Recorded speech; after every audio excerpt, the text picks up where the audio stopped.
letter recovered from the Titanic wreck was never meant to be found. When a leather mail pouch was lifted from the Atlantic floor in 1998, it was cataloged like thousands of other artifacts brought up from the grave of RMS Titanic. Inside were water-damaged envelopes, passenger correspondence, fragments of a world frozen in 1912. But one envelope was different. It had never been mailed. The ink had bled slightly with time, yet the handwriting remained legible. The name on the front read, Mrs. Eleanor Whitmore, Chicago, Illinois. The return address belonged to Henry Caldwell, second-class passenger, age 34. Henry did not survive the sinking. The letter began calmly. He described the size of the ship, the way the grand staircase glowed beneath electric light, the sound of polished shoes against marble. He wrote about standing at the railing as Titanic pulled away from Southampton, the wind cold but full of promise. Then the tone changed. On the second night of the voyage, Henry noticed a door at the end of the corridor outside his cabin. He was certain it had not been there earlier. The ship was new, fresh paint, polished brass, clean lines. But this door looked older. Darker wood, tarnished handle, no number plate. It felt misplaced. He asked the steward about it. The steward stared for several seconds, then quietly insisted no such door was there. Henry returned alone that evening. The corridor was quiet. The lamps hummed softly overhead. The closer he walked toward the door, the colder the air became. Not the draft of ocean wind, but a damp, suffocating chill that pressed against his lungs. He placed his hand on the brass handle. It was wet. He pressed his ear against the wood. Not machinery, not conversation. Breathing. Slow, uneven. He told himself he was imagining it. That steel ships made unfamiliar sounds at sea. That isolation distorts reason. Still, he turned the handle. The room beyond was larger than the corridor could logically allow. A single overhead bulb flickering without visible wiring. The air heavy with the scent of salt water and iron. At the center stood an iron cot, bolted to the floor. The sheets were soaked, not with seawater, with something colder. A figure sat upright on the cot, facing away from him. Its clothing clung to its body as if submerged. Water dripped steadily from the sleeves, pooling beneath its boots, the sound echoing like a clock counting seconds. Then the door closed behind him. The figure slowly stood. The overhead light flickered harder. When it spoke, the voice sounded layered, as if two people were speaking in perfect unison. "You are early." Henry tried to speak, but found his throat dry. And then, before he moved, before he made a sound, the voice dropped lower. H-U-N-R-I. His name, whispered, precise. The handwriting in the letter grows jagged here. When the figure turned, it did not rush toward him. It simply faced him in silence. Dark clothing soaked through, hair plastered to its forehead, skin unnaturally pale, and eyes that reflected light in a way human eyes should not. "The ship has already sunk," it said. Henry could hear music from the first-class dining room. He could feel the steady vibration of engines beneath his feet. Titanic was very much alive. Yet the figure described black water swallowing the grand staircase. Lifeboats lowering half empty.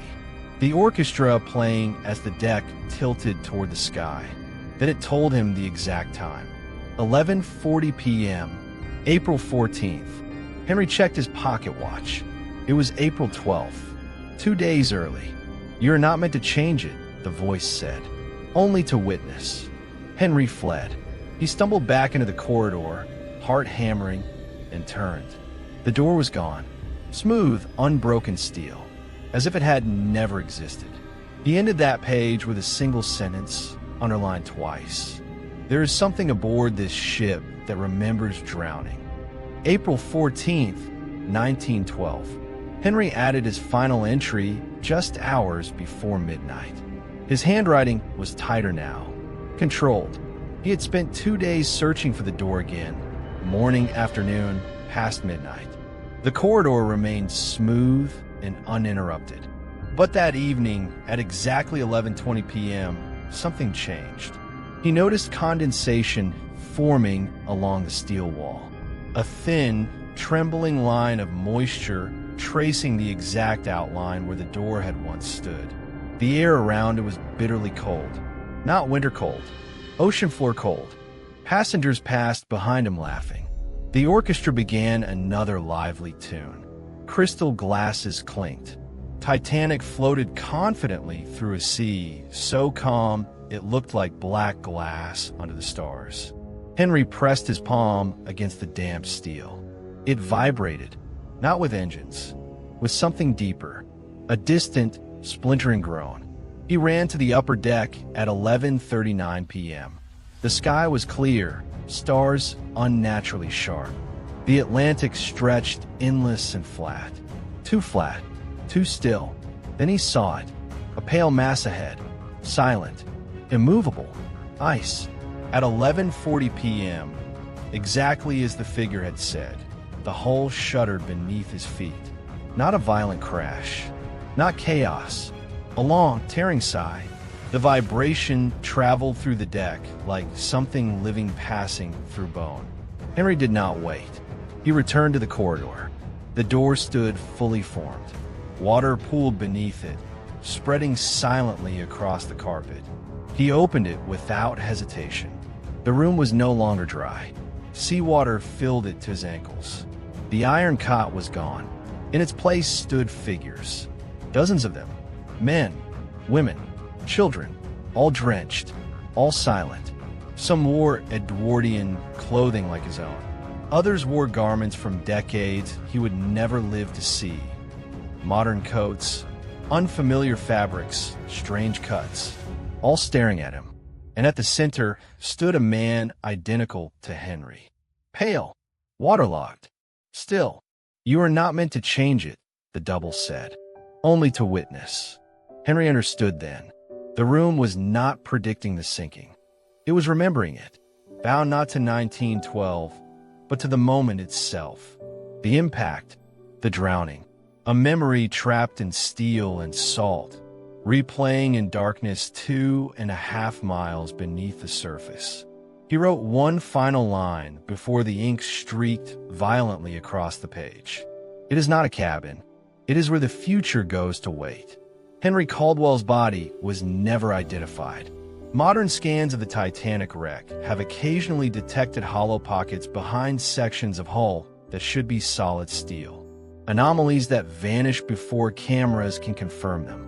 Most historians dismiss the letter as the imagination of a man facing disaster. But one detail remains impossible to ignore.